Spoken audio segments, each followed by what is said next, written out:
Hello and welcome to the French Football Show in a week that sees PSG crossing the channel to take on Liverpool in the Champions League. We bring you a special focus on les roast beef, the English players who are plying their trade over here in Ligue. That includes the excellent Tyler Morton. We've got an exclusive chat with the stylish Lyon midfielder, plus of course all the latest news from the battle for Europe and the Ligue relegation scrap. It is all coming up.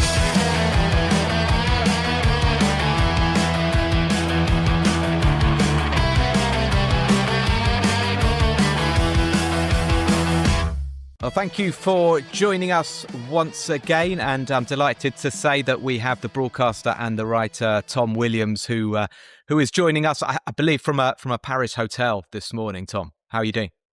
Hello, Matt. Yes, for once, I'm joining the French Football Show from France. Ordinarily, I would be back in London by now. There were no return Eurostars to be had last night because of the Paris Marathon. Congratulations to all the runners who took part.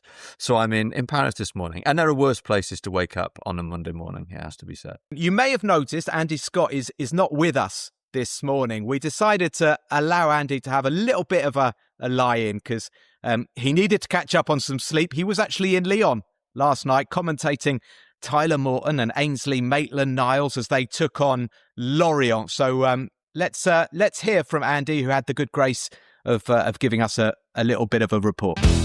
Yes, Matt, that's right. Here I am in Lyon. I've just been commentating Lyon beating Lorient 2-0 tonight, which is a significant result because it's Lyon's first win in 10 games. It's a big boost for them in their quest to qualify for the Champions League. I'm a little bit hoarse because it was quite an exciting game in the end of the second half. I guess the big story is Endrick coming off the bench, dropped at kick-off tonight, just a few days after announcing he was about to have his first child.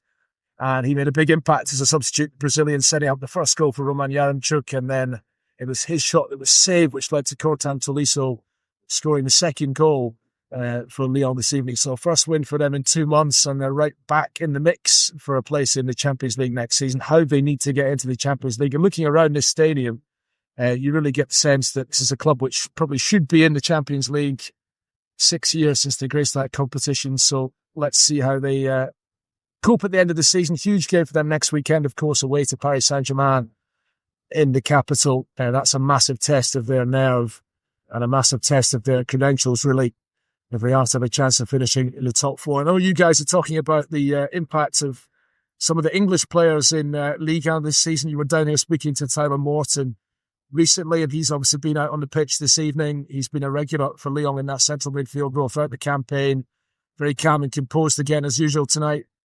Playing with him in that midfield, Ainsley Maitland-Niles, who usually plays as a right back, but tonight pushed up into the midfield and, did his usual job. He's a very solid player in this Lyon side, and those Englishmen playing in very, what the French would call very English conditions. It's been a filthy night here. It's cold, it's wet, and I cannot wait to get back to my hotel and get warm. But one thing I will say before I go is just the one about Lorient, because, as you know, they've had a fantastic season. There is, of course, an English connection with them because they have the same owners as Bournemouth in the Premier League, Black Knight Football Club, the group run by the American Bill Foley. And Bill Foley was speaking in the French press to the Sports Daily L'Équipe, a big interview published today ahead of this game, talking about his ambitions for Lorient because his group, Black Knight, have become the sole owners of Lorient since January. He thinks they're a club who can be competing to get into Europe. He thinks they should be able to beat anybody. Now, he may well have big ambitions because he's used to winning. He's the owner of the Vegas Golden Knights in NHL. They won the Stanley Cup a few years ago.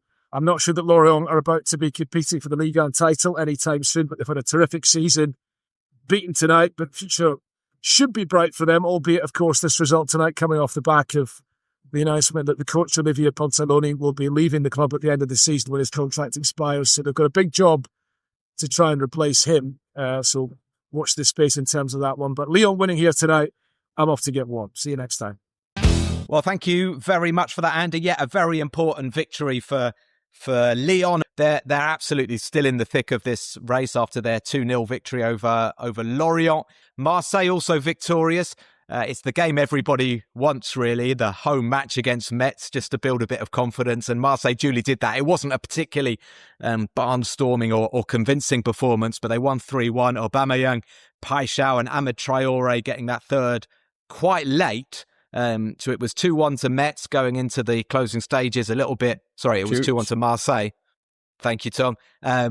Georgi Tsitashvili had pulled a goal back for Metz. So it was a little bit nervy, but Marseille got the job done. They moved up to the podium temporarily. But the other Friday night game, Tom, was pretty interesting and a really surprising scoreline with Paris FC, coached by the evergreen Antoine Kombouaré, beating Monaco by 4-1. What happened there? Incredible game. I mean, sat down to watch this on Friday, 5 o'clock kickoff, French time. Monaco in tremendous form, 7 straight wins going into this game, which should put them right back into the picture for Champions League qualification. Paris FC, who've been much improved since Kombouaré went in, but still looking over their shoulders. And within 21 minutes, they're 3-0 up. And they were fantastic. I mean, it could have been more. I mean, the best bit of football they produced in that opening 21 minutes culminated in this opportunity for Maxime Lopez that he squandered. It would have been one of the goals of the season, but nevertheless, a couple of goals for Jonathan Ikone. Really nicely taken goal by Ciro Immobile, set up by Marcel Munetsi. And yeah, Monaco didn't know what had hit them. And you saw the benefit of the time off that Paris FC had during the international break, and the time they've had to prepare for this game, in that they were ready for Monaco. They knew how Monaco were going to try and attack them. They knew that Monaco would leave acres of space in behind their back three, and Paris FC exploited it ruthlessly. I mean, overall, it was quite an even game. Monaco had most of the ball. The chances were dished out fairly evenly, but Paris FC took theirs, and Monaco could only take one of theirs. I mean, following Balogun putting one back 10 minutes before half time. But then Paris shut the game down quite successfully in the second half, and then Luca Koleosho comes off the bench, scores an absolute beauty with 20 minutes to go, and Monaco end up losing 4-1. So yeah, a very surprising result, and proof that that Kombouaré is in the process of turning things around for Paris FC. That's 6 games without defeat in Ligue 1 since he came in, 3 wins, 3 draws. A real setback for Monaco, particularly when you look at the fact that every single one of their rivals for Champions League football managed to win. That's what I was going to say. 7 wins in a row for Monaco. They slip up once in the French capital and they've dropped down to 7th place. So it is so close. Rennes got a victory as well. Like you say, everybody else won. An own goal from Louer and a winner from Moussa Al Tamari defeating Angers. Prosper Peter got their goal. Angers seem to be not in free fall, like they're going to be absolutely fine, but they're having a difficult end to what's been a really good season for them. The other big winners, Tom, Lille going to Toulouse and winning 4-0. Now, they are, I think it's fair to say they're the form team now that Monaco have lost. They're on this excellent unbeaten run. They have moved up to 3rd. It's not something I have to say I saw coming a month or so ago. They look to be flat. They look to be struggling, but this sort of tweak of tactics with Fernandez Pardo playing as the centre forward, with his speed, Giroud mainly on the bench, he's found it harder and harder, I think, Giroud, as the season's gone along, which is completely understandable given his age. But yeah, Thomas Meunier scoring, Romain Perrault, so both fullbacks on the score sheet. Fernandez Pardo getting the 3rd, Giroud coming off the bench to get a 4th goal. Bit worrying for Toulouse with their cup semi-final coming up. Charlie Cresswell is back from a hamstring strain, but only on the bench for this one. But Tom, you've got to give Lille a huge amount of credit. And, they're looking like the favourites at the moment for Champions League qualification. They're 3rd, they're 1 point above Marseille, 2 points above Lyon, 3 above Rennes and 4 above Monaco. Yeah, they're flying. 6 wins in 7 in Ligue 1, up to 3rd in the table. And they're running is decent. I think they go to Monaco on the third last weekend of the season, maybe. But apart from that, nothing too daunting. They found this new dynamic with, like you say, Matias Fernandez-Pardo playing through the middle. He's in great form. Hakan Haraldsson is back in form. Nabil Bentaleb is having an absolutely superb season. So you got this combination of, young players, returning to form, and older players, showing the way. And there was that very touching moment after Thomas Meunier scored the opening goal and he ran over to the touchline accompanied by all of his teammates to celebrate with Bruno Genesio, the Lille coach, who very sadly lost his father, Salvatore, last week. And Genesio looked pretty tearful on the touchline again during his press conference, talking about what a difficult few days it had been. And, a really special moment for him, for Lille's players. I think if you were putting money on it now, it would be hard to bet against Lille, because on the one hand, they have the momentum, and they also have this, this slightly favourable run of fixtures. So yeah, they are the team to beat in that battle for third place at the moment. Indeed. Let's just focus a little bit on the bottom of the table, where Metz do look to be doomed after their latest defeat. They've lost 20 of their 29 games. They are stuck on 15 points. 4 points above them are Nantes.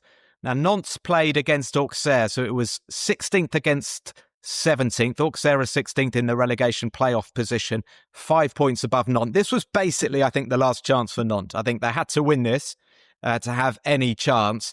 You talk about fixtures and like the run-in. Nantes coming up this weekend, they've got Brest at home.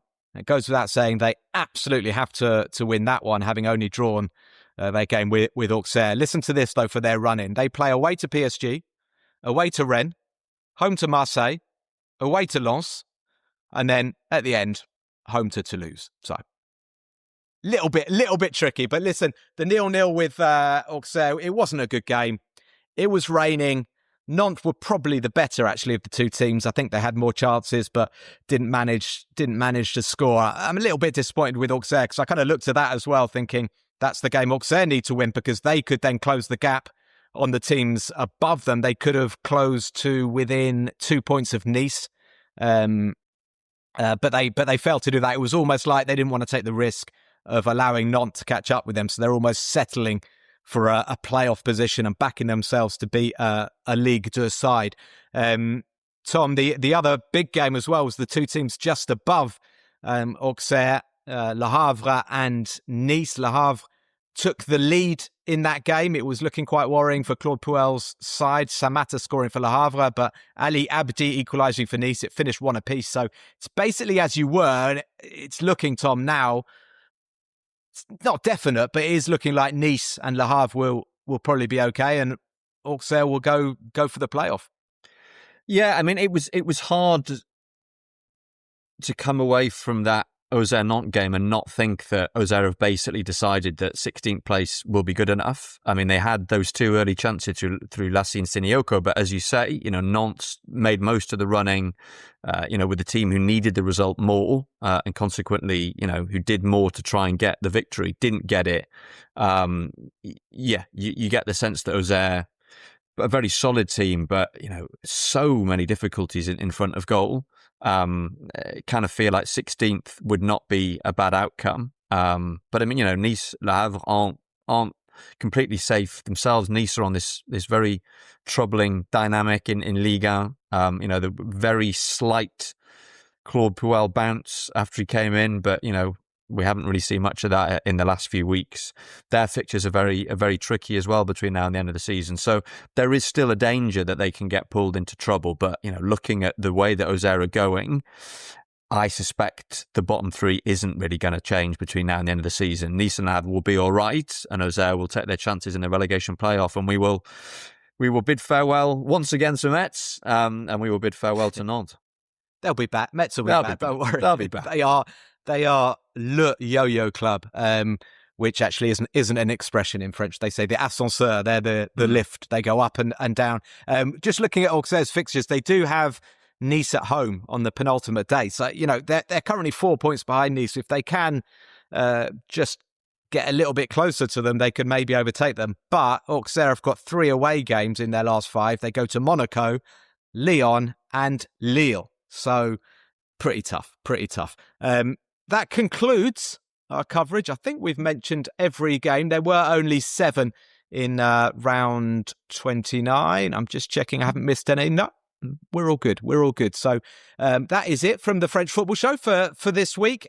Do please check out our interview, my interview with Tyler Morton that I really enjoyed doing. The full interview is available in video and audio form on our YouTube page, the French Football Show. Thank you very much to Tom Williams. It was great to have you. Have you got a busy week, an exciting week? Bit of Champions League action coming up?